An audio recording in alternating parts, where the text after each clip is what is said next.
y proyectamos inmediatamente la guía, la clase, no la guía, la clase del día de hoy. Ya, ahí están los carbohidratos que habíamos quedado con colita de la semana pasada. Entonces les preguntaba si tenían alguna duda, alguna consulta con respecto a los carbohidratos.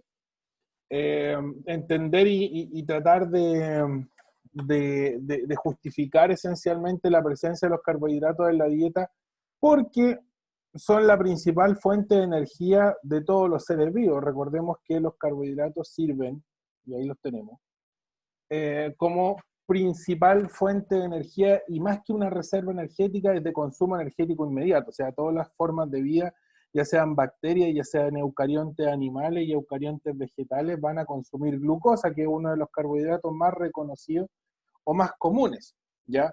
Ya sea, y bueno, y con la glucosa van a hacer muchas cosas, algunos la pueden fermentar como gran parte de las bacterias, en donde no, al no consumir oxígeno la glucosa la fermentan, y de cierta manera ese fermento muchas veces se descompone y se termina transformando en alcohol, y eso nosotros lógicamente hemos hecho una industria que se basa en la fermentación, ¿ya? Nuestras células lo que hacen esencialmente con la glucosa es tomar, fraccionarla, ¿ya? En una sucesión de pasos, particularmente 10 enzimas que degradan la glucosa en un proceso que se llama glucólisis, y al degradarse genera dos moléculas que se conocen como moléculas de ácido pirúvico o piruvato, ya que es un azúcar más simple. En resumida cuenta, aquí le estoy tratando, como por así decirlo, de hacer un poco de tiempo, pero para que entiendan que el proceso en realidad es mucho más complejo, es mucho más grande, ¿ya? Y todo esto ocurre en el citoplasma celular, ¿ya? Eh, ¿Qué se hace con ese piruvato? Es lo que lógicamente se lleva a la mitocondria. En algunos casos el piruvato, por ejemplo, cuando realizamos un ejercicio muy intenso y nuestro sistema no está ventilando o no absorbe la cantidad de oxígeno que necesita, muchas veces ese piruvato, que es producto de la degradación de la glucosa, se transforma en ácido láctico, y el ácido láctico en la musculatura se cristaliza y genera estos clásicos dolores tipo calambre, ¿ya? De hecho, el ácido láctico favorece el hecho de que se generen los calambres como tal, ¿ya?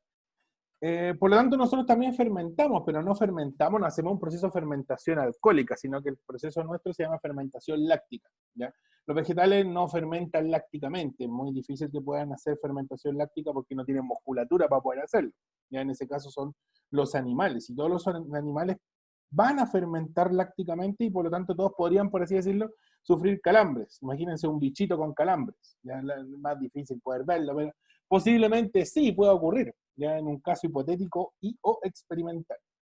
Ya, recordemos que la glucosa y varias glucosas pueden unir, se pueden pegar. Recordemos que la glucosa es muy similar a un ladrillo de construcción, a un Lego, dijimos en la clase pasada. Y con este Lego nosotros podemos construir muchos carbohidratos más grandes en cantidad, en número, ¿ya?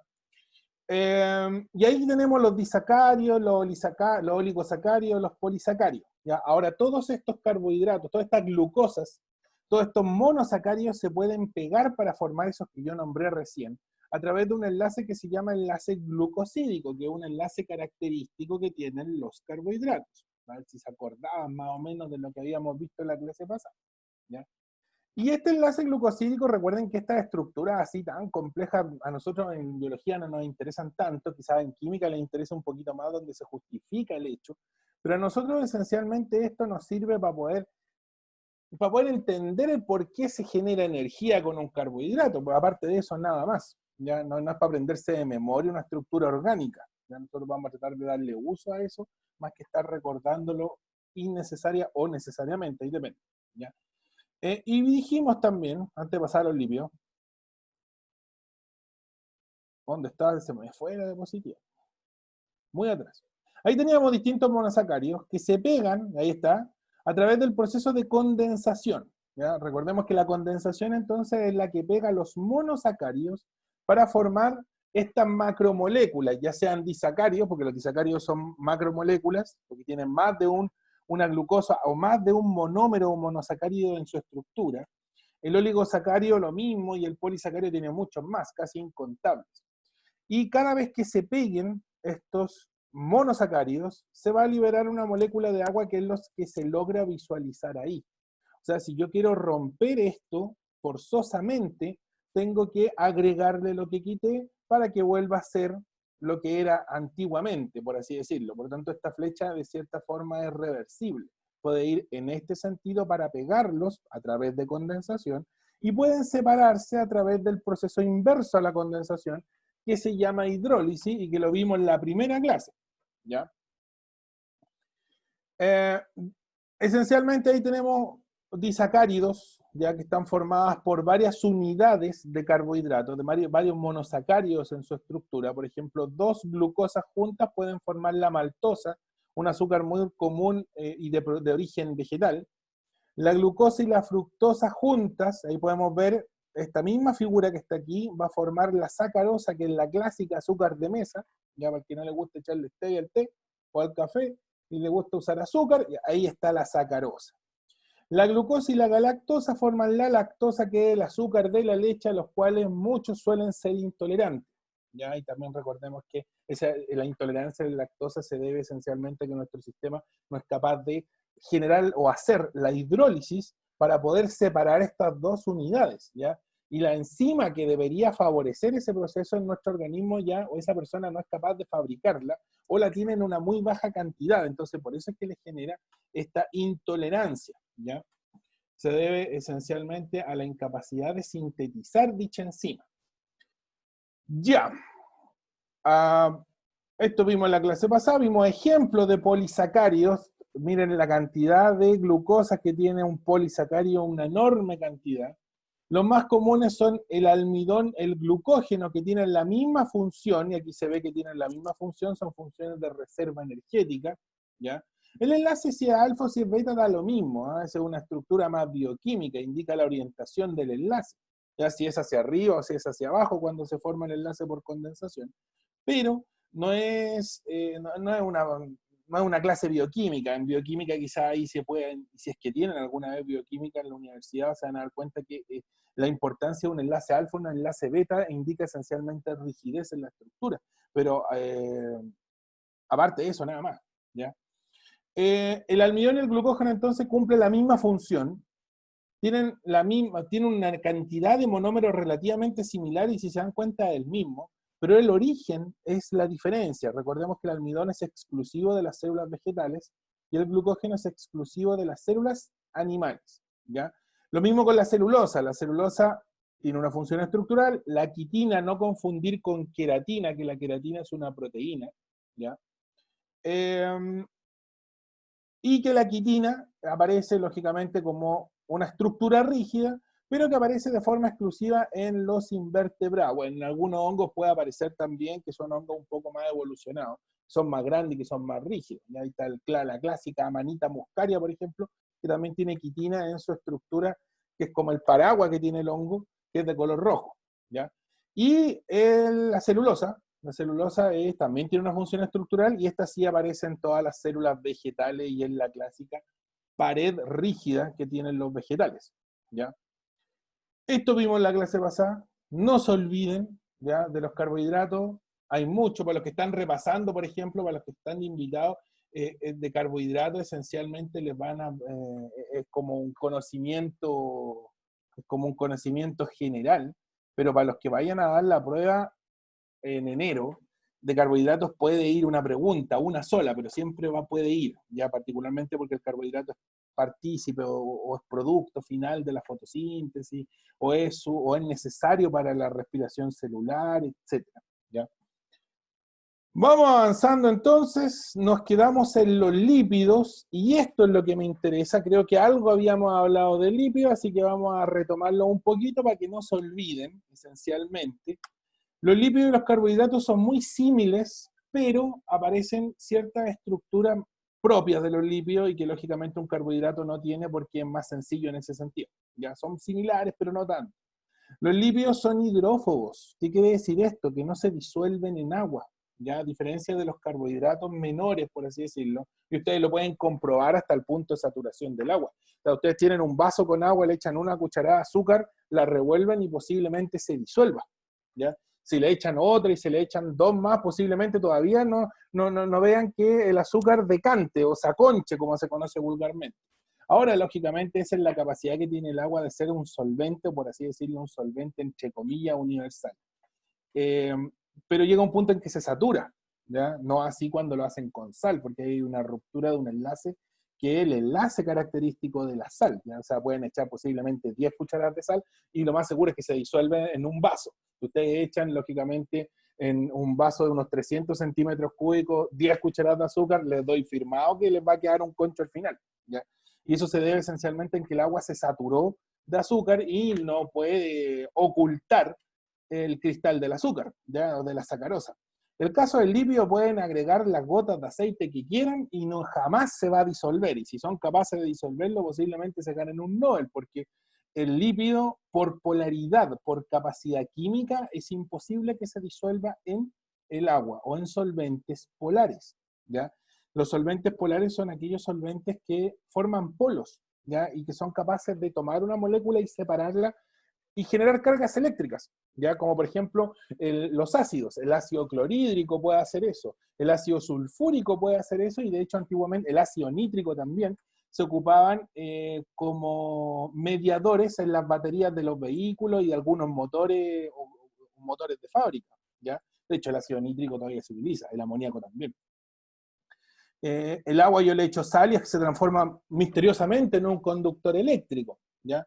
Pero un lípido no, el lípido tiene la capacidad de que si ustedes le disuelven sal, posiblemente puedan ver incluso los cristales de sal dando vuelta por ahí en el aceite, en la cucharita de aceite. Y eso es porque el lípido no se disuelve en solventes que tengan una carga eléctrica o que separen cargas, ¿ya? Los lípidos se disuelven en solventes apolares u orgánicos, que también puede ser uno u otro, ¿ya? Por ejemplo, un solvente apolar muy común, la benzina es un solvente apolar, ¿ya? Y ustedes lo pueden comprobar, muy sencillo, unas gotitas de benzina en un vaso con agua y se van a dar cuenta que la benzina queda flotando, ¿ya? En ningún caso es capaz de disolverse. Pasa muy similar a lo que le pasa con el aceite. Pero si le echan la misma gotita de benzina a una cucharada o un vaso lleno de aceite, lo más seguro es que ahí sí tengan una disolución, ¿ya? Lo mismo con el alcohol. Otro solvente orgánico en este caso puede ser el alcohol. Los lípidos se disuelven en alcohol y el por qué el alcohol tiene efectos tan rápido cuando se ingiere en gran cantidad, ¿ya? Y más si no han comido nada, por ejemplo. Ustedes tienen que haber escuchado a alguno de los hermanos grandes, o bueno, ustedes la gran mayoría aquí son niñas, así que me imagino que nada, ninguno ha ingerido bebida alcohólica, ¿no es cierto? ¿Verdad que sí? Ya, entonces, lógicamente, no podrían consumir alcohol si no han consumido nada, porque posiblemente los efectos del alcohol se lleven más rápido a cabo, porque el alcohol pasa súper rápido a través de la membrana celular y entra casi como directo al torrente sanguíneo, pues entonces prácticamente un tubo directo al hígado, ¿ya? Los lípidos tienen carbono, hidrógeno y oxígeno muy similares a los carbohidratos. Ahora, la diferencia que se podría establecer esencialmente es que los carbohidratos tienen más oxígeno, ¿ya? La proporción numérica de oxígeno es como casi la misma del carbono, ¿ya? A diferencia del lípido en que en carbono e hidrógeno es lo que más tienen y lo pueden ver en esta cadena que se ve acá, ¿ya? Vamos a tratar de remarcarla para que ustedes la vean. Esta cadena que está aquí, ¿ya? Si ustedes cuentan cuánto hidrógeno hay, se van a dar cuenta que ahí ven 3, 5, 7, 9, 11, 13, 15, 17, 18 hidrógenos. ¿Tienen cuántos carbonos? 1, 2, 3, 4, 5, 6, 7, 8, 9 carbonos. O sea, tienen más o menos la mitad de carbonos con respecto a la cantidad de hidrógenos. ¿Y de oxígenos cuánto hay? Con suerte 2. Entonces, eso es la característica primordial de un lípido, tiene muy poco oxígeno. Al tener poco oxígeno, se consume lentamente, ya es como que se queme más lento. Por lo tanto, los lípidos se utilizan no como una energía inmediata, a diferencia del carbohidrato que tiene gran cantidad de oxígeno.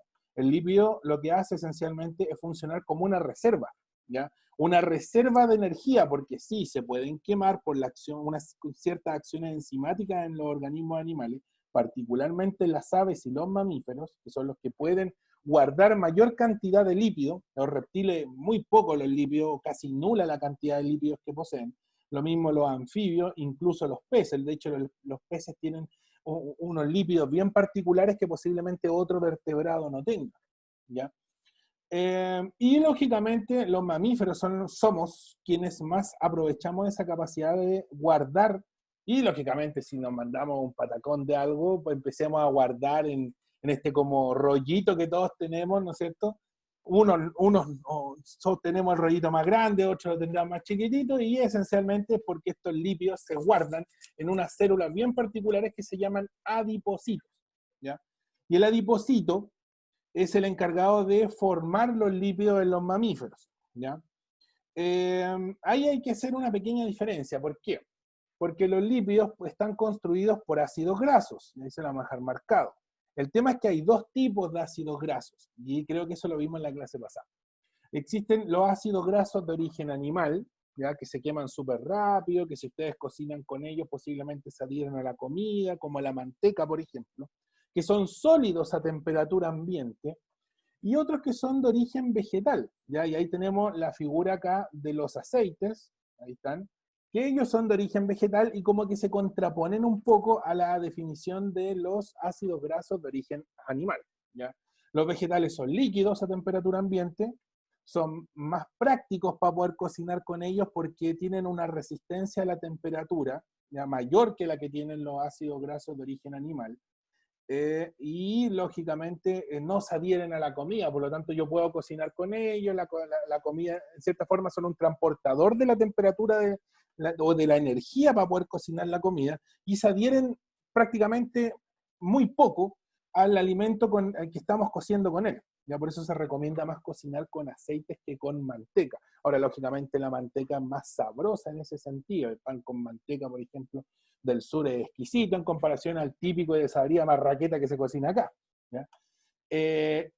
Y hay que considerar, eso sí, que hay una propiedad química, ¿ya? Y la vamos a ver más adelante cuando cambiemos de diapositiva. ¿Ya? ¿Existe un enlace característico? Sí, aunque no es tan característico porque hay otras moléculas orgánicas que lo poseen o que lo presentan, que son los ésteres, ¿ya? Pero en la biología nosotros cuando hablemos de éster normalmente hablamos de lípidos, ¿ya? De ahí viene el término esteroide. ¿Han escuchado el término esteroide? ¿Les suena algo el término esteroide? Ahí si quieren me pueden dejar su comentario en el chat. ¿A qué les suena el esteroide? Esteroide. ¿A qué les suena? Algo les tiene que sonar. ¿No son unas como unas drogas para aumentar la masa corporal? Sí, ¿no es cierto? Son como drogas, ¿verdad? Yo también cuando era chico siempre se escuchaba ese temor a que los esteroides eran drogas y esencialmente los esteroides, sí, en un abuso de esteroides, lógicamente tienen un comportamiento como toda droga, ¿ya? Generan dependencia incluso.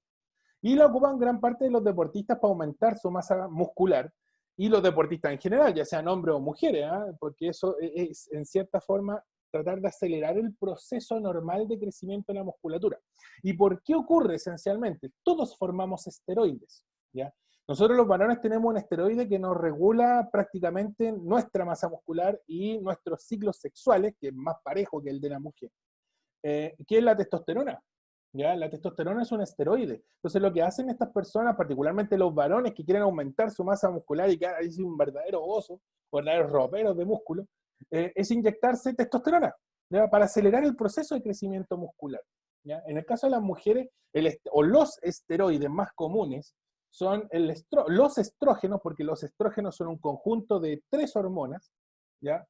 Y la progesterona, ya que también es un esteroide, y son hormonas que tienen un origen lipídico, ya son lípidos, por eso es que tienen efectos tan rápidos en el organismo, ¿ya? Y lo podemos ver, ¿no es cierto?, particularmente en estas fechas, en agosto, que se dice que es el mes de los gatos, y las gatas empiezan a entrar en celo, y en 2-3 días el impacto del aumento de luz hace que, o trabaja a nivel hipotalámico en el encéfalo de las gatitas, en donde en 2 días se mandan un pic hormonal y comienzan con los ciclos de celos reproductivos, ¿ya? Entonces las hormonas lipídicas generan cambios súper rápidos, y esa es la ventaja de nosotros de tener esteroides. Ahora, si yo me inyecto esteroides artificialmente, lógicamente voy a generar o amplificar el efecto natural o el efecto normal que tiene la hormona. Hay otro esteroide muy común que es el colesterol. ¿Les suena el colesterol? Ahí La Paz me colocó hormonas. Sí, los esteroides son precursores de las hormonas, ¿ya? La testosterona es una hormona, el estrógeno y la progesterona también son hormonas, son las hormonas sexuales. ¿Qué le estaba diciendo yo? Ah, el colesterol. ¿Le suena el colesterol? ¿A qué le suena el colesterol? Lo que contiene la fruta, la mayoría de algunas frutas. Muy bien, y qué bueno. Rara vez me hacen esa acotación, ¿eh? ¿Hay frutas que tienen colesterol? Sí, hay frutos y frutas, ¿ya? Que tienen colesterol. Lo que pasa es que hay dos tipos de colesterol, ¿ya? El colesterol, el altamente denso, HDL, y el bajamente denso, el LDL. Ahí las siglas están en inglés.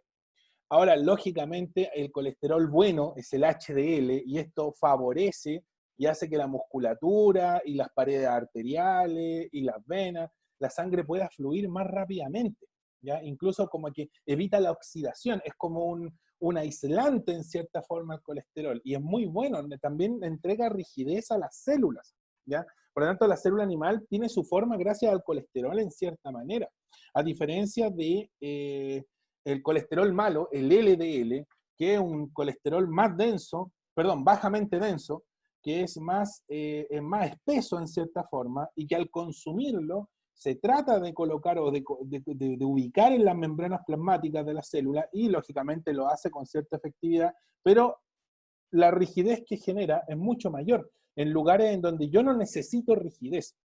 Por ejemplo, en una arteria, yo no necesito rigidez, porque si coloco rígida una arteria que debe, entre comillas, emular el latido del corazón, ya no lo va a hacer de la misma efectividad y podría agrietarse, y agrietar una arteria, uno, es súper difícil, y dos, si lo hace y se rompe, la presión no la voy a poder contener, ¿ya? Por lo tanto, hay colesterol bueno y colesterol malo, y son de origen lipídico, ¿ya? Y son de origen gracias a este enlace que tienen los lípidos que se llaman éster, ¿ya?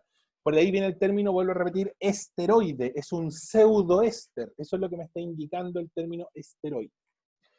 Tenemos dos tipos también en la clasificación, podemos clasificarlos como los que forman, perdón, o son formados por ácidos grasos simples, ahí tenemos lógicamente los fosfolípidos que componen la membrana plasmática, ahí está. Y tenemos los glicolípidos que también son componentes de la membrana plasmática, por cierto. Las grasas, ya la grasa, ahí tenemos los triglicéridos, ahí tenemos me imagino que en más de alguna oportunidad han escuchado, tengo los triglicéridos altos. Ya, los triglicéridos es la grasa que tenemos nosotros. Ahora, cuando el exceso de grasa no sabemos dónde guardarla ya, posiblemente empieza a dar vuelta en la sangre, ¿ya? Y lógicamente, si ese nivel es muy alto, es poco beneficioso, porque me quita espacio para hormonas lipídicas, ya si tengo los triglicéridos altos, podría generarme un desorden con alguna hormona sexual, y no solo hormonas sexuales, sino que también hormonas que se encargan de la regulación del agua, ya, por ejemplo, el cortisol, la cortisona, que son otro tipo de esteroides y que no son sexuales, ¿ya? La aldosterona, que es una hormona que regula la concentración hídrica, por lo tanto también hay que tener mucho cuidado con eso. Y después tenemos los lípidos insaponificables, ya que son más densos, son más duros, que son más complejos de poder romper. Y ahí tenemos los esteroides, los terpenos que vienen en los vegetales, en algunos vegetales, y las prostaglandinas, que son moléculas esencialmente muy similares a la hormona, y que sirven para comunicar ciertas células con otras, pero no a través del torrente sanguíneo, ya, y que viajan a través del torrente linfático, pero ese es otro verso. Función de los lípidos, no olvidar entonces, reserva, ya, la principal función de los lípidos es que si nosotros comemos lípidos, lo más seguro es que los guardemos, ya, no los consumamos de forma inmediata. Vamos a hacer, la membrana plasmática de nuestras células se va a regenerar con los lípidos que consumamos, por eso es que se reservan los lípidos, por eso son de importancia, no el exceso, lógicamente, y como hormona. Por lo tanto, las hormonas también tienen un origen lipídico, particularmente recuerdan las hormonas sexuales, que son las más importantes en este caso. Les mencioné les mencioné 3 hormonas más, aparte de esa, la aldosterona, que regula el agua, el cortisol y la cortisona, que lo que hacen en cierta forma es, ¿les suena? Yo creo que también les suena el término corticoide. ¿A quién le suena corticoide? ¿A alguien le han inyectado? A mí en los remedios, que ¿Es un son, remedio? por ¿Pero ejemplo, para la qué sirve? prednisona, que un corticoide y todo eso, que no son buenos para nuestro cuerpo. Ya, perfecto, porque hay que tener cuidado. No es que sean malos, vuelvo a repetir, el exceso es malo, o el uso continuo o prolongado es malo. ¿Ya? El corticoide, la cortisona, el cortisol, los corticoides en general, lo que hacen es bajar la inflamación. ¿Ya? El tema de los corticoides es que cuando están presentes, posiblemente son producto de que mi organismo está bajo un estrés. ¿Ya? O sea, yo puedo estresarme, yo puedo entrar a un callejón oscuro y decir, chuta, ¿qué me va a pasar aquí? Cruzo, no me pasó nada, terminó el callejón oscuro y terminó mi periodo de estrés. ¿Ya? Puedo haber sido sometido a estrés después de haber tenido un día horrible en el trabajo, pero al día siguiente la cuestión mejoró y ya no tengo estrés. El tema es cuando el estrés se mantiene, ¿ya? Entonces se secretan estas hormonas, generan una baja de inflamación, ¿ya? Porque en cierta forma voy a tener ciertos tejidos más inflamados que en otros y que no los veo producto de este estrés. El tema es que al haber estrés y al haber una desinflamación, mi sistema inmune también está como disminuido, está como deprimido. El estrés lo que hace, y uno de los grandes problemas que genera sobre el sistema inmunológico, es que lo disminuye, lo deprime. Entonces, yo, como les digo, puedo estar sometido a un estrés, claro, un estrés de 10 minutos, de 15 minutos, una hora, un día incluso. ¿Ya? Puedo ser sometido a un estrés y mi sistema inmunológico posiblemente no se vea grandemente afectado. Ahora, si yo estoy bajo un periodo de estrés continuo, mi sistema inmunológico va a estar deprimido de forma continua. ¿Ya? Por lo tanto, hay que tener cuidado ahí con el mecanismo nervioso del estrés. Y el cortisol, la cortisona, que son corticoides, y que generan esta baja o bajan la inflamación de ciertos tejidos, están presentes esencialmente cuando, como les digo, hay presencia de estrés. O sea, si yo no estoy estresado, me inflamé, o sea, me torcí una rodilla, se me inflamó, me inyectaron corticoides, me bajó la inflamación, mi sistema inmunológico también se deprimió, también bajó. Entonces, yo no los puedo usar por un periodo de tiempo muy prolongado porque mi sistema inmunológico o mi organismo va a quedar expuesto a alguna enfermedad. Y más ahora, lógicamente, cuando es lo que más necesitamos, bajo las condiciones actuales mundiales, es que nuestros sistemas inmunológicos no estén deprimidos, ¿ya? Cuidado ahí con los corticoides entonces, pero sí, nosotros fabricamos corticoides, y se llaman corticoides porque vienen de la corteza renal, ¿ya? Por eso el término corticoide, y nacen de ahí. Ya. Entonces, muchas funciones de los lípidos, más funciones que los carbohidratos, porque al final los carbohidratos se limitaban a dos grandes funciones, energía y estructura, ya donde podíamos tener dos funciones energéticas para el caso de los carbohidratos, inmediata y de reserva.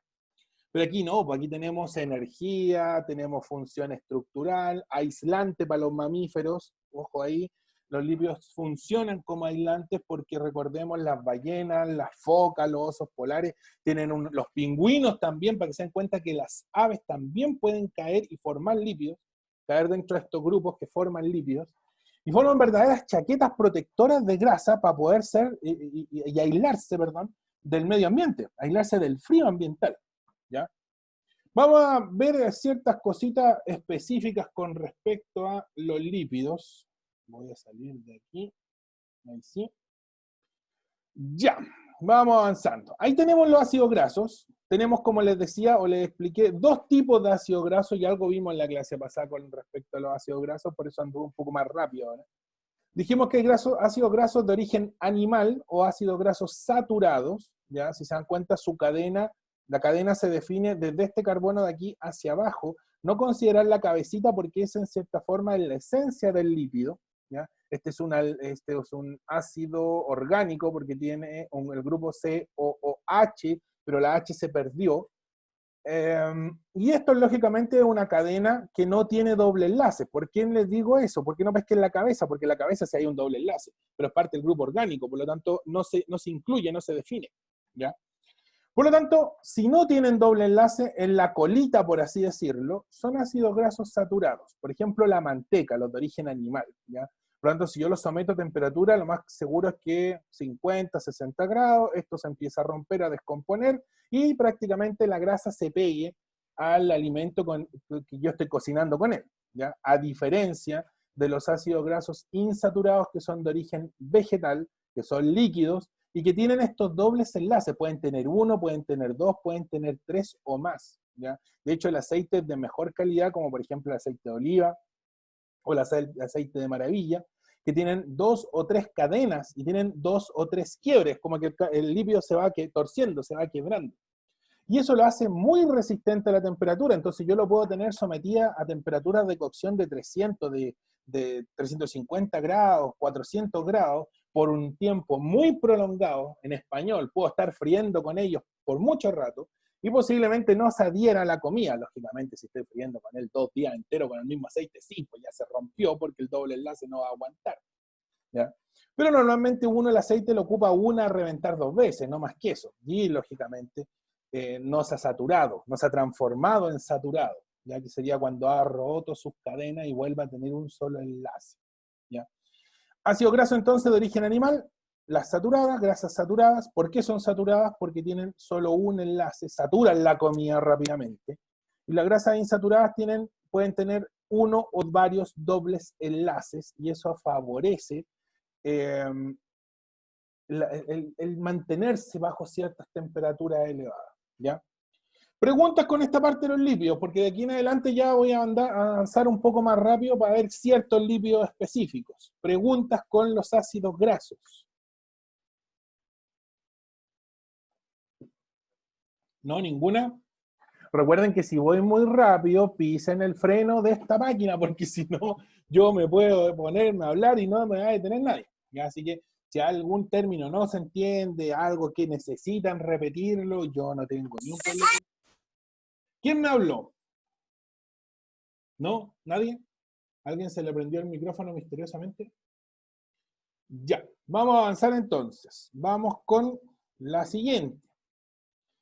Bien, aquí tenemos los triglicéridos, también conocidos como grasas neutras. ¿Por qué? ¿Por qué son neutras? Porque son verdaderos aislantes. Pueden ser aislante térmico, como también pueden ser aislantes eléctricos. Y en más de alguna oportunidad ustedes se han encontrado con un cable eléctrico que cuando es muy grueso, lo rompen, se pela un poquito, se dan cuenta que viene como con una grasa, con una crema por dentro, con una pasta. ¿Ya? En cierta forma es un lípido, ¿ya? Y ese lípido lo que hace es aislar, ¿ya? Muy similar a como lo hace la vaina de mielina en el axón de las neuronas, a los que han visto el sistema nervioso, ¿ya? Por eso son neutros, porque son aislantes, ¿ya? O en su defecto también se les puede llamar con su nombre más técnico, que es el término triglicérido, ¿ya? ¿Por qué triglicérido? Porque tienen 3 colitas de estos ácidos grasos que vimos acá. Pueden tener 3 iguales, como pueden mezclarlas. Pueden tener 3 iguales, cualquiera de las dos, como pueden tener 2 colitas sin doble enlace y una que sí la tenga, ¿ya? Entonces puede ir mezclado.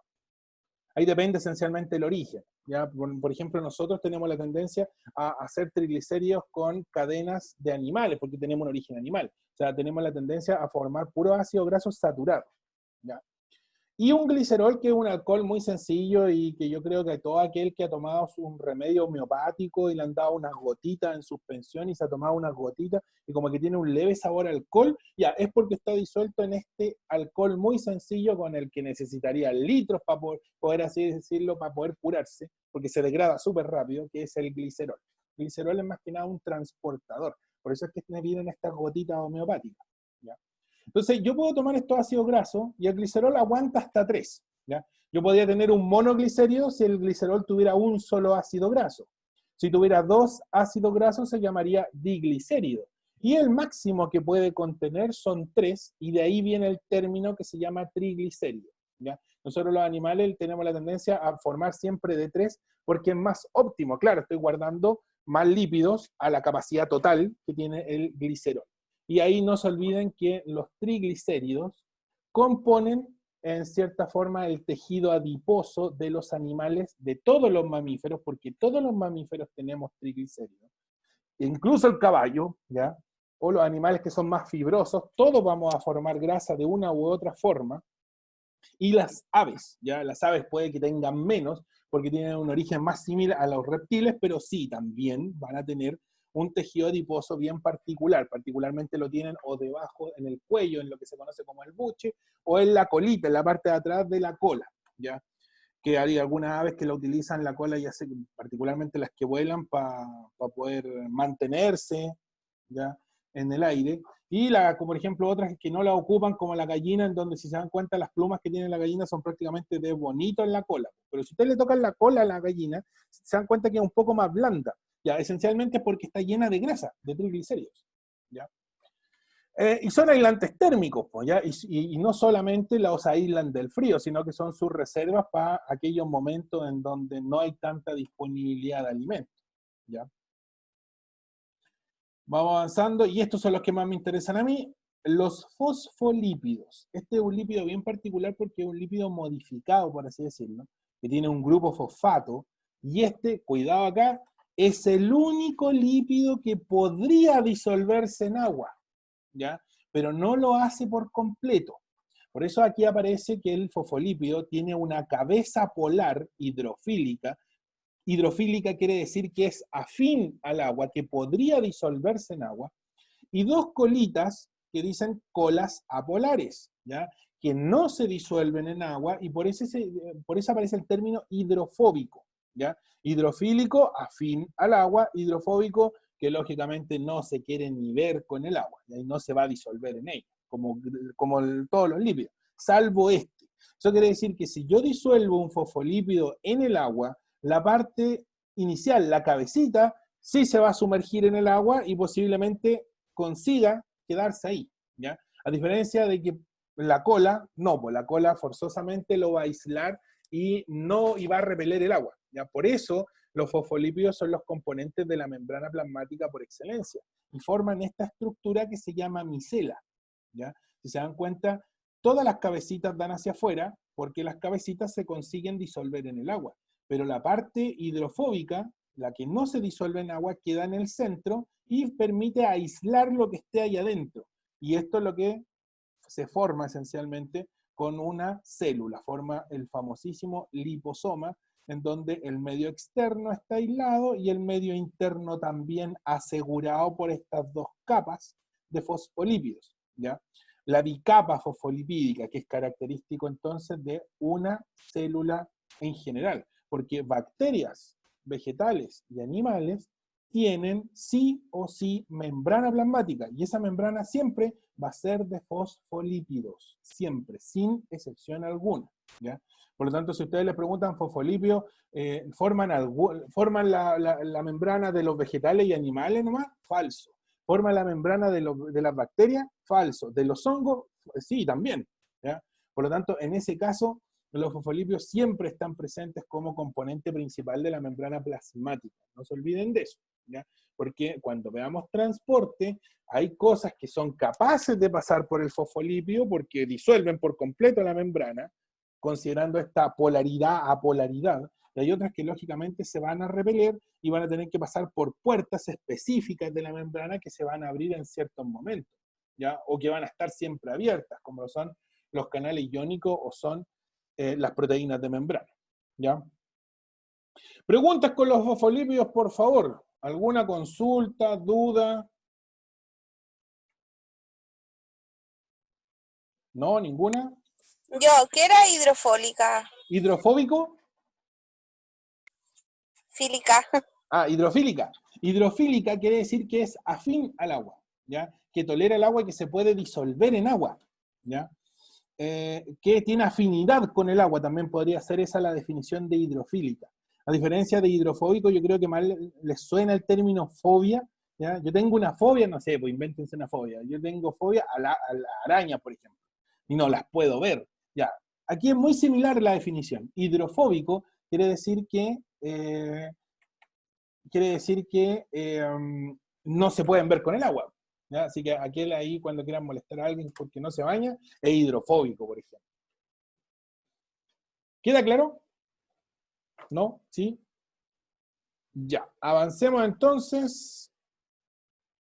Los esteroides, que ya algo habíamos mencionado, recordar entonces que los esteroides se forman por esterificación, o por ésteres, son ésteres en resumidas cuentas, que dan como una vuelta, ¿ya? Y forman estos ciclos, ustedes los pueden ver ahí, estos hexágonos estructurales. Y los más comunes de los esteroides son la testosterona, el estrógeno. Miren, aquí aparece como estradiol. ¿Les suena el término estradiol? ¿Lo habían visto alguna vez? Que normalmente se habla de estrógeno, pero no de estradiol. Ahí se lo vamos a dejar marcado. Estradiol. ¿Les suena el estradiol? ¿Lo han escuchado alguna vez? ¿Nunca? ¿Nunca, nunca, nunca? No. ¿Nunca, nunca? ¿Jamás? No se dice que no. Les cuento qué pasa con los estrógenos, pero si han escuchado el término los estrógenos, aunque normalmente siempre se habla de el estrógeno, ¿ya? Cuando en realidad uno debería hablar de los estrógenos, porque los estrógenos son un conjunto de hormonas, ¿ya? Ahí tenemos el estradiol, que es uno de los estrógenos, ¿ya? Y tenemos la estrona, y la estrona es otro estrógeno, ¿ya? Y que son muy similares en conjunto con el estradiol, y que actúan también en conjunto para generar las características sexuales femeninas de forma secundaria, ¿ya? Los estrógenos muchas veces actúan en el ciclo particular de las damas, en el ciclo ovárico, que son los, por así decirlo, cuando decae el nivel de estrógeno, es que se genera el desgarre del endometrio y por ende ocurre la menstruación, ¿ya? Así que cuando sus niveles de estrógeno empiezan a decaer en sus ciclos, es que lo más seguro es que al día siguiente sean capaces de menstruar, ¿ya? Por lo tanto, eso me justifica lo que les definí o lo que les dije antes, que las hormonas sexuales femeninas son lipídicas y que generan un efecto súper rápido, ¿ya? Porque pasan directamente a través de la membrana plasmática de las células que quieren o a las que inducen a un cambio, ¿ya? Por lo tanto, las hormonas sexuales son de origen lipídico para poder tratar de generar estos cambios de forma rápida, ¿ya? Por lo tanto, aquel que quiera hacer fisicoculturismo y por algún motivo le ofrecen inyectarse testosterona, si se inyecta testosterona al cabo de una semana, lo más seguro, manteniendo la actividad física muscular, termine como un ropero súper rápido, ¿ya? Lo mismo para el caso de la progesterona. La progesterona es una hormona súper bien particular porque si se mantiene su nivel, es lo más seguro es que se deba a que la mujer esté embarazada, ¿ya? Y su nivel se va a mantener constante durante todo el embarazo. Si decae el nivel de progesterona, decae el nivel de estrógeno o de estrógenos, ya el estradiol y la estrona. Y al decaer, lo más seguro es que induzcan el parto, ya en el caso de que la mujer esté embarazada, o la menstruación, en el caso de que la mujer no esté embarazada y repita el ciclo nuevamente. No olviden entonces los esteroides. Tenemos otro esteroide, ahí está el colesterol, ¿ya? Y tenemos ¿Profe? otras hormonas sexuales aparte de la testosterona, perdón, otras hormonas lipídicas aparte de la testosterona, la progesterona y los estrógenos. Isidora, ¿Profe? cuéntame. Ya, es que sí decae porque la mujer está en menstruación, pero, por ejemplo, si ella está embarazada pero con pocas semanas, ¿una baja puede significar un aborto espontáneo o Sí, no? pues, sí, de hecho sí. Puede generar, de hecho, un aborto, o sea, puede generarse un aborto espontáneo por una baja de progesterona, sí, efectivamente. Y de hecho, lo que hace la pastilla del día después, ¿por qué se llama pastilla del día después? Porque lo que induce es una menstruación antes de que ocurra la implantación del embrión, ¿ya? Entonces, al día siguiente, un embrión debe estar en una etapa de mórula, o sea, ni siquiera ha formado las capas germinativas. Y si la mujer toma esta pastilla del día después, que tiene, por cierto, un plazo hasta 7 días de tomarse esa pastilla, si se la toma va a hacer que el nivel de progesterona decaiga. Si decae el nivel de progesterona, va a decaer los estrógenos, y si decaen los estrógenos, generan este desgarre del endometrio, llevándose al embrión con él, ¿ya? Sí, esencialmente eso es lo que hace, ¿ya? Y en las primeras, hasta los primeros 3 meses, podría ocurrir, si la mujer está embarazada, una baja en el nivel de progesterona, pero es difícil que ocurra porque no es la mujer la que controla la secreción de progesterona cuando está embarazada, lo hace el embrión.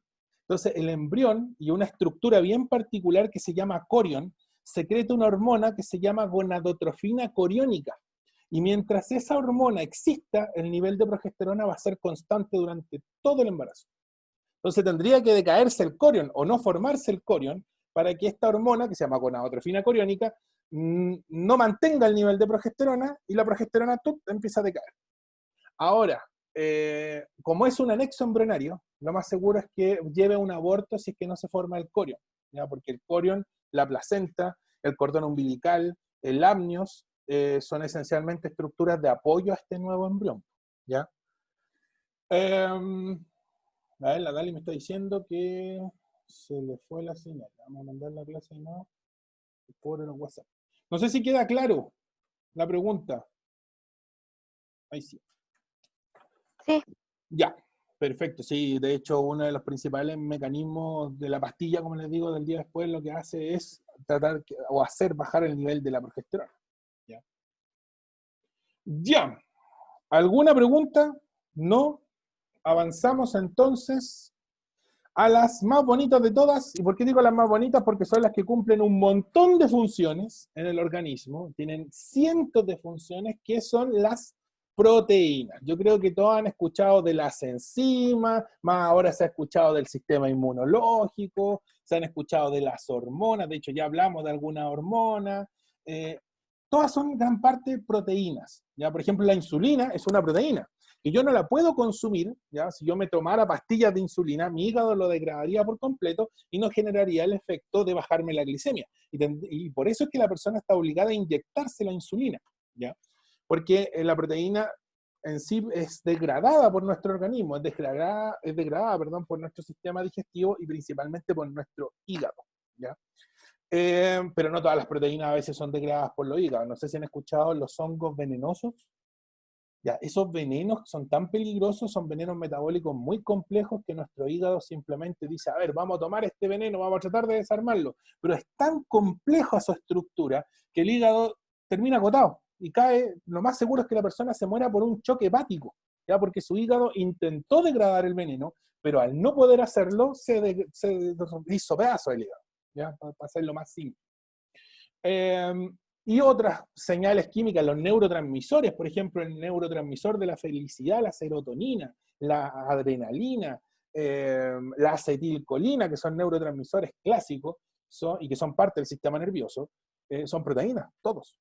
Todos son proteínas. Por lo tanto, las proteínas están presentes en nuestro organismo sí o sí, y su consumo es obligado, ¿ya?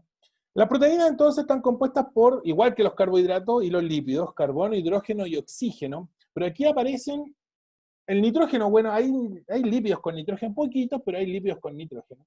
Pero aquí aparece por primera vez un átomo que no habíamos visto, y se lo voy a dejar encerrado, que es el azufre. Y el azufre, y aquí cuidado, es exclusivo de las proteínas. O sea, las proteínas son los únicos, o las únicas biomoléculas que tienen azufre. Ni los lípidos tienen azufre, ni los carbohidratos tienen azufre, ni los ácidos nucleicos, el ADN no tiene azufre, ya menos la RNA, ellos tienen fósforo, ¿ya? Por lo tanto, si ustedes, por ejemplo, están haciendo un análisis bioquímico de una molécula y en esa molécula encuentran carbono, hidrógeno, oxígeno, nitrógeno y azufre, quiere decir que es una proteína de una u otra forma, ¿ya? La unidad básica, la unidad que construye a todas las proteínas, son los aminoácidos. ¿Cuántos aminoácidos existen? Existen 20 aminoácidos en la naturaleza, 20, ni uno más y ni uno menos. Si en algún momento ustedes le dijeron, no, es que son 22, son 24, son 40 aminoácidos, falso, son 20. Lo que pasa es que los aminoácidos se comportan como isómeros. ¿Qué es un isómero? A ver si tengo alguna cuestión como poder simbolizarle un isómero. Voy a hacer el mejor ejemplo con el teléfono. Miren, supónganse que este es un isómero. Ya, mi teléfono es un isómero. Este es un aminoácido. Si yo lo coloco así y cambio su forma, lo roto, en resumidas cuentas, aquí sigue siendo el mismo aminoácido, sigue siendo la misma estructura compuesta de lo mismo, pero su función cambia. Si yo lo giro así, su función cambia, pero su estructura es la misma. Si yo lo doy vuelta para el otro lado, lo mismo. Eso es un isómero. Por lo tanto, los aminoácidos pueden ir cambiando en la tridimensionalidad y posición, y su función va variando de acuerdo a cómo se ordenen, a cómo se ubiquen, ¿ya? En los aminoácidos son un poquito más complejos, pero son solo 20. ¿Ya? No hay que aprendérselos de memoria los 20 aminoácidos. ¿Ya? Normalmente siempre se trabaja con los más comunes. El enlace que forman las proteínas, o sea, los aminoácidos se pegan entre sí, igual que los carbohidratos. ¿Ya? Los carbohidratos, recuerden que una glucosa con otra glucosa se pegan a través del enlace glucosídico. Los lípidos también lo hacen a través del éster. Los aminoácidos se pegan entre sí a través del enlace peptídico.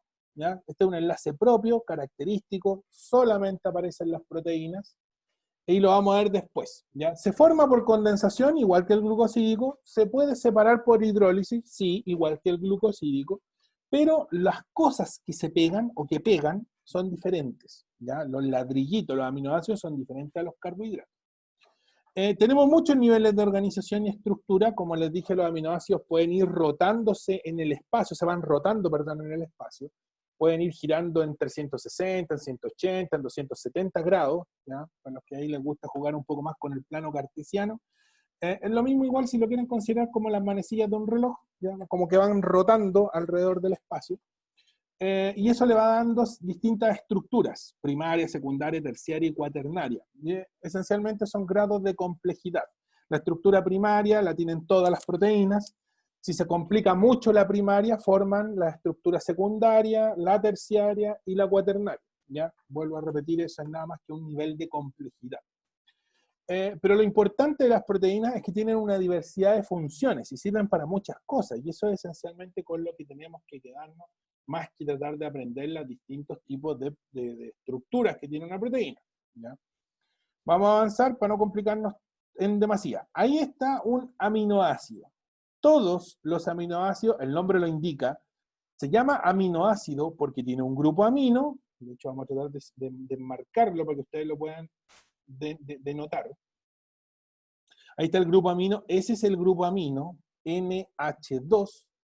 El grupo ácido, el ácido carboxílico, ¿ya? El ácido carboxílico está ahí, ese es el ácido carboxílico, entonces por eso se llama aminoácido, porque tiene un grupo amino y un ácido, ¿ya? Un ácido carboxílico. El carbono central, que es la estructura primordial, si se rompiera el carbono central, esto no tendría que pegarse, por lo tanto se moriría, ¿ya? Y el radical, que ahí aparece el término radical, el radical es en la región variable. Eso va a ir variando de un aminoácido a otro, es como la cabeza, la esencia del aminoácido. Por lo tanto, si existen 20 aminoácidos, existen 20 radicales distintos, ¿ya? Uno por cada aminoácido. No más que eso, no más complejo que eso, no se compliquen con más, basta con entender que el aminoácido, su nombre me indica lo que tiene principalmente, tiene un grupo amino, tiene un grupo ácido carboxílico y el radical, que es la región que va a ir variando. El carbono siempre va a estar presente porque el carbono está presente en toda molécula orgánica, y este hidrógeno aquí está esencialmente para cumplir la regla del octeto, para que esté llenito ese carbono y no ande hinchando y ande pidiendo otro átomo dando vuelta por ahí, ¿ya? Es como un arroz graneado ese hidrógeno. De hecho, en algunas partes ni siquiera lo dibujan porque no tiene una importancia bioquímica, tiene importancia esencialmente para que se complete, como les dije, la regla del octeto del carbono central, ¿ya? No más que eso. Avancemos. Quiero ver algo bien particular. Aquí está el enlace peptídico. ¿Cómo se forma el enlace peptídico? Ahí está la formación del enlace peptídico. Súper fácil, súper clarita, ¿no es cierto? ¿Qué hay que considerar? Este es un aminoácido. Vamos a volver aquí a usar el dibujador. Ahí. Este es un aminoácido. Y yo lo quiero pegar con ese aminoácido. Que puede ser similar, puede ser igual, puede ser distinto, ¿ya? Para pegarlos, yo tengo que pegarlos por condensación. La condensación tiene una regla, que cualquier cosa que pegue la condensación tiene que liberar una molécula de agua. Por lo tanto, yo voy a pegar aquí este carbono de acá con este nitrógeno de acá para formar el famosísimo enlace peptídico, ¿ya? Entre aminoácidos, yo pego los aminoácidos por condensación y voy a formar, adivinen qué, ahí está, una molécula de agua. El enlace peptídico entonces se forma de la misma manera que el enlace glucosídico, por condensación. Si yo quisiera romper este enlace, ocupo lo contrario a la condensación, que en este caso va a ser la hidrólisis. Por lo tanto, yo tomo esta molécula de agua, la meto aquí a fuerza y separo los aminoácidos. Así de sencillo, ¿ya? No es más complejo que eso. Lo mismo pasa con los carbohidratos. Si yo quiero separar quiero separar un disacárido, ¿ya? O un polisacárido, separar cada uno de sus enlaces, le voy agregando agua a cada uno de esos enlaces y listo, ¿ya? No tiene más ciencia. El enlace peptídico esencialmente es lo mismo. Aquí les tengo una figurita animada para que la vean. Quizás eso les ayude un poco más o facilite más la explicación, ¿ya? Ahí tenemos entonces el aminoácido 1, el aminoácido 2. Esos se forman y si se dan cuenta cayó una gotita de agua. No sé si ven bien la animación. Yo la veo, pero no sé si la ven ustedes.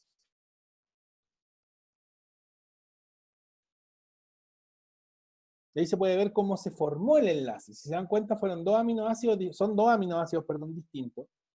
Y entre ellos se forma una molécula de agua para poder pegarse.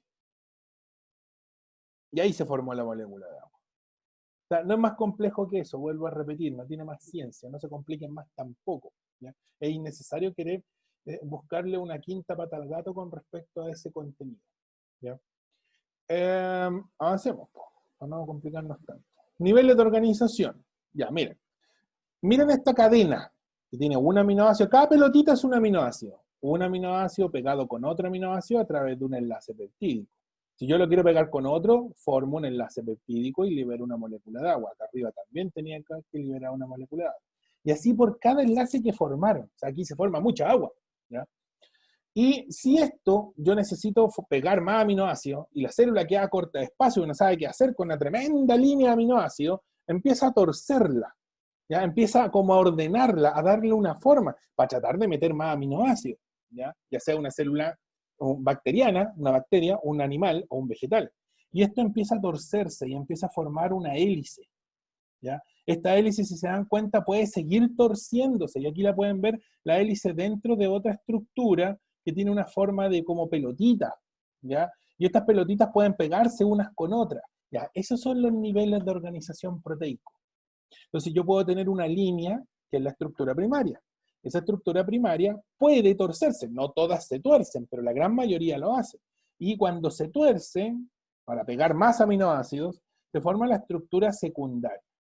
Ahora, esta estructura secundaria puede seguir torciéndose y va a formar esta estructura como con forma de esfera, de globo, ya de madeja. ¿Ya? Y esa es la estructura terciaria. Y varias estructuras terciarias en conjunto van a formar la cuaternaria. ¿Cuál es cuál? Por ejemplo, la insulina es una estructura secundaria, ¿ya? Una cadena de aminoácidos ni muy compleja ni muy simple. ¿Ya? La hemoglobina, que es la proteína que transporta el oxígeno en nuestra sangre, y el por qué nuestra sangre es de color roja, porque tiene hierro, es la hemoglobina. ¿Ya? Es una estructura densa como esta que está acá. ¿Ya? Por ejemplo, muchas de las proteínas vegetales, ¿ya? Como por ejemplo las proteínas que están en ciertos frutos secos o que están en ciertos granos como las arvejas, las lentejas, los porotos, los garbanzos, etc., son estructuras terciarias. ¿Ya? Y cuesta mucho poder romperlo a cierta temperatura. Y ahí está el porqué de organizar esto. Mientras más complejo se vuelve, más difícil es romperlo, más resistente se vuelve la proteína. ¿Ya? Por lo tanto, si yo la someto a un calor muy extremo, lo más seguro es que la proteína vuelva a su estado inicial, a su estado primario, a su estado secundario, pero la proteína va a seguir siendo proteína. Y el mejor ejemplo lo tienen con el huevo. La clara, ya el huevo, ustedes tienen un huevo crudo, tienen la yema y la clara. La yema es la parte amarilla, ¿ya? La clara es la parte que parece agüita. Si ustedes la tiran sobre un sartén frío, se van a dar cuenta que la yema que hay y el agüita, por así decirlo, la clara, lo va a rodear. Pero si le prenden fuego, progresivamente esa clara, que era como agua, empieza a cambiar de color. ¿De qué color queda en el huevo frito, por ejemplo? O normalmente cuando ustedes cuecen cualquier huevo, ¿de qué color queda la clara? No se peleen. ¿De qué color queda la clara? Blanca. Blanca, y eso indica que la proteína, que la albúmina, ¿ya? La albúmina en el huevo, pasó a tener una estructura terciaria, y era casi transparente, y pasó a ser una estructura primaria, se desnaturalizó, pero sigue siendo la albúmina, sigue teniendo la cadena básica inicial, y yo cuando la consumo la albúmina, solamente que está desarmada, volvió a su estado inicial. Por lo tanto, las proteínas tienen y adoptan distintas formas para poder sobrevivir en cierta forma y para dar resistencia. ¿Ya? Y eso nosotros, los organismos vivos, utilizamos esa característica de las proteínas. Por ejemplo, ahí el huevito o la yema está como disuelta en la clara, esencialmente porque de ahí va a obtener los nutrientes que van a formar al futuro pollito que va a ser la yema. ¿Ya? ¿Alguna pregunta con respecto a esto? A los niveles de organización. Es medio complicado sin poder imaginarlo. ¿Ya? Es bien intangible esto, hay que forzosamente imaginarlo. ¿ya? Ya, y vamos a las funciones, que son las que más me interesan. Ahí están los distintos niveles, nivel primario, secundario, terciario y cuaternario. Y estas son las que más me interesan, ¿y qué hora es? Oh, pasa volando la hora cuando uno se entretiene. Las funciones, y esto es lo que a mí me interesa. ¿Para qué saber de estructura cuaternaria? ¿Para qué saber cómo se forma el enlace peptídico? Para esto, ¿ya? ¿Para qué saber que tiene azufre? Para esto. La primera función de las proteínas es la función estructural. Gran parte de las proteínas forman estructuras, ¿ya? La membrana plasmática con fosfolípidos y proteínas. O sea, sin proteínas la membrana se volvería casi inútil, porque permitiría el transporte de ciertas cosas, pero no de otras que también son importantes. Por lo tanto, la función estructural es vital para una proteína. Dentro de esta función estructural se desglosa la función contráctil, ¿ya? Y un músculo, ¿ya? Por ejemplo, los que son carnívoros, por así decirlo, o los que les gusta comerse su asadito o comer carne, ¿ya? Muy válido, por cierto, aquellos consumen la proteína, consumen la carne y que tiene una forma, una estructura densa, ¿ya? Rígida, firme, porque le está dando forma y estructura al músculo que alguna vez fue parte del animal. Ustedes pueden tocar su musculatura, ¿ya? Y eso es parte de una estructura rígida, que a mí me permite contraerlo, lógicamente, y me permite moverme, ya de forma voluntaria en el caso del músculo esquelético, o en forma involuntaria en el caso del músculo cardíaco y músculo liso, ¿ya? También considerar que las enzimas que las proteínas pueden formar enzimas, y todas las enzimas son proteínas, de una u otra forma, ¿ya? Las enzimas son aceleradores de reacciones químicas. Por ejemplo, la glucosa no podría degradarse rápidamente sin las enzimas que degradan la glucosa en nuestras células, en el citoplasma de nuestras células. Nos tomaría 5 millones de años poder degradar la glucosa sin las enzimas. O sea, les tomaría muchísimo tiempo. Y gracias a la acción de 10 enzimas es que la glucosa en 5 minutos está completamente degradada y transformada en el ácido pirúvico o piruvato, ¿ya? Por lo tanto, las enzimas aceleran una reacción química a velocidades bastante considerables, como les digo, de 5 millones de años prácticamente a 5 minutos. Hormonas, gran parte de las hormonas son proteínas. Ya teníamos estas hormonas sexuales, teníamos estas hormonas de la corteza renal, como por ejemplo los corticoides, teníamos las adrenales también, en el caso de la aldosterona, pero gran parte son proteínas, y ahí tenemos la insulina, por ejemplo, la hormona del crecimiento, donde su efecto es más duradero, es más a largo plazo que la hormona lipídica. La insulina, como es una proteína rápida, se consume rápidamente también, ¿ya? Y por eso es que una persona diabética tiene que estar continuamente inyectándose, ¿ya? O las personas que empiezan a ofrecer resistencia a la insulina, es porque hay mucha insulina en su organismo, producto de que consumen mucho carbohidrato durante el día, y como que el hígado queda chato de insulina, entonces dicen, no, estoy chato de insulina, no quiero hacer más la pega. Y ahí tienen que tomar una pastillita para que sus receptores insulínicos en el hígado digan, oh, qué bonito, ahora tenemos insulina, podemos volver a trabajar. Como que se olvidaron de la cadena inicial, por así decirlo, de la insulina. Gran parte de las hormonas son proteínas, ¿ya? Y no olvidar de eso. El sistema inmune se basa esencialmente en proteínas, y por eso ahí aparece la definición de defensa. ¿Por qué defensa? Porque las inmunoglobulinas, los anticuerpos, que son lo mismo, ahí elijan ustedes el nombre, se producen porque son proteínas. ¿Ya? Y nuestras células inmunológicas tienen enormes retículos endoplasmáticos para sintetizar estas inmunoglobulinas, que son las que nos defienden de agentes externos, principalmente de bacterias, ¿ya? Los virus son más complejos porque el virus, uno, no es una bacteria, no está vivo. El virus lo que hace es tratar de meterse dentro de la célula, modificar la célula a su antojo y tratar de replicarse dentro de la célula al matarla, estallar la célula y botar un montón de virus alrededor para que sigan haciendo eso. Por eso es que el efecto viral es tan rápido. ¿Ya? Y ahí tenemos el caso del COVID, que no es una bacteria, sino que es un virus. Por lo tanto, mi sistema inmunológico, las capas proteicas que me van a defender, en resumidas cuentas, a nivel de la membrana plasmática, mientras más efectivas sean, se debe esencialmente a que yo consumí más proteínas también, ¿ya? Y hay mucho cuidado a las personas que son veganas o vegetarianas, porque la proteína que consumen tiene que ser proteína vegetal, de una u otra forma tienen que consumirla, no pueden no comer carne, o sea, pueden no comer carne, pero tienen que ingerir los aminoácidos esenciales para poder reestructurarlo dentro del sistema inmunológico, por ejemplo. ¿Ya? Lo mismo con las otras, con las hormonas, las enzimas, que son forzosamente necesarias en el organismo. ¿Ya? Transportadores como la hemoglobina que llevan el oxígeno, y aparece la definición de transporte. Tenemos también, por ejemplo, los canales iónicos, la bomba de sodio-potasio, que más de alguien tuvo que hacer una figurita, un dibujo de la bomba de sodio-potasio. Ya, esa bomba es una proteína. ¿Ya?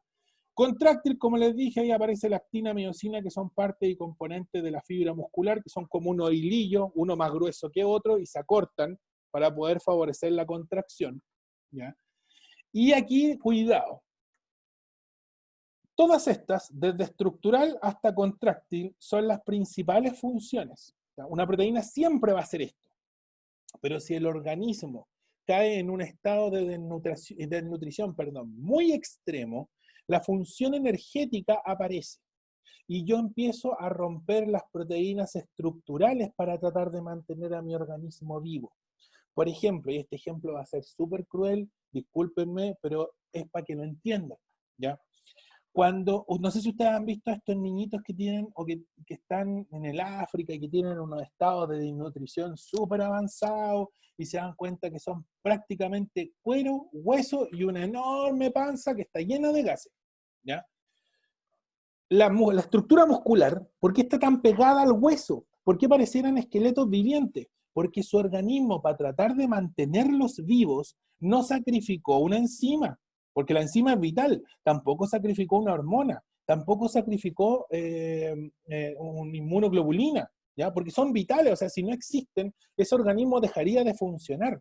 Empezó a sacrificar las proteínas estructurales, y las primeras proteínas que empezó a consumir para generar energía fueron las proteínas de la musculatura. Por eso perdieron masa muscular. ¿Ya? Entonces, para poder reestructurar esa masa muscular, ese niñito, yo podría ir con la mejor de las intenciones y ponerle un hermoso banquete para que se les quite el hambre. Pero lamentablemente no lo van a poder comer, porque su organismo lo primero que va a tener que hacer es consumir glucosa para poder fabricar energía de forma regular. Después voy a tener que empezar a dar lípidos en forma de ácido graso, lo más seguro que sean aceites, muy simples, ¿ya?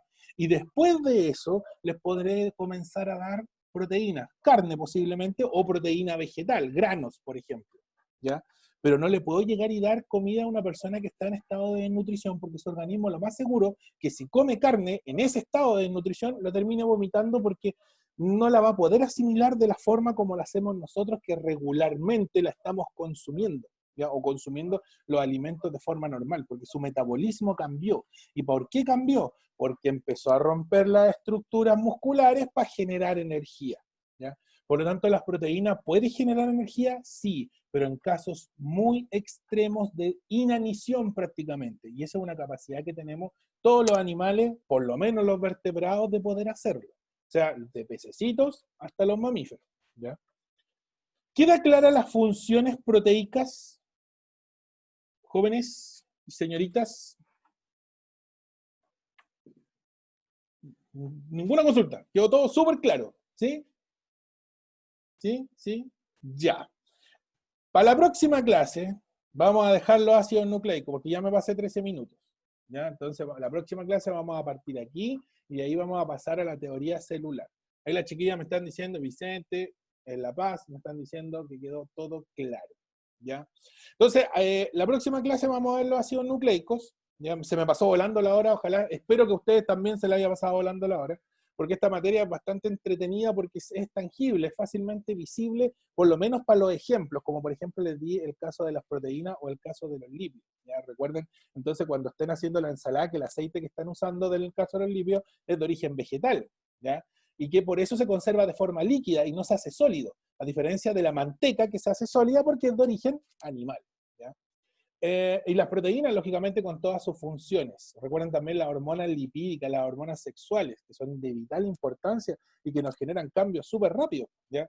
Desde los antiinflamatorios como el cortisol o los corticoides en general, a las hormonas sexuales como la testosterona y los estrógenos, ¿ya? Ahí también generan cambios sumamente rápidos. Ya, chiquillos, la próxima clase vamos a ver ADN y ARN, y también vamos a ver esa molécula media rara con la que se gasta energía, que es el ATP, que también es un ácido nucleico. ¿Ya? Ya, niños, nos vemos el próximo lunes entonces. Después de eso les voy a enviar un pequeña guía recapitulatoria, por así decirlo, de 15 ejercicios, que va a ser un formulario de Google, en el Google Classroom. ¿Ya? Yo ahora los voy a ingresar al Classroom, así que para que lo acepten, para que acepten la invitación que les voy a enviar a sus correos electrónicos. ¿Ya? Ya, chiquillos, que estén muy bien, cuídense y nos vemos el otro lunes. Gracias, Chao, chao. Sofía. Chao, profe. Chao, Isidora. Chao, Vicente, Adiós. nos vemos. Chao, Diego.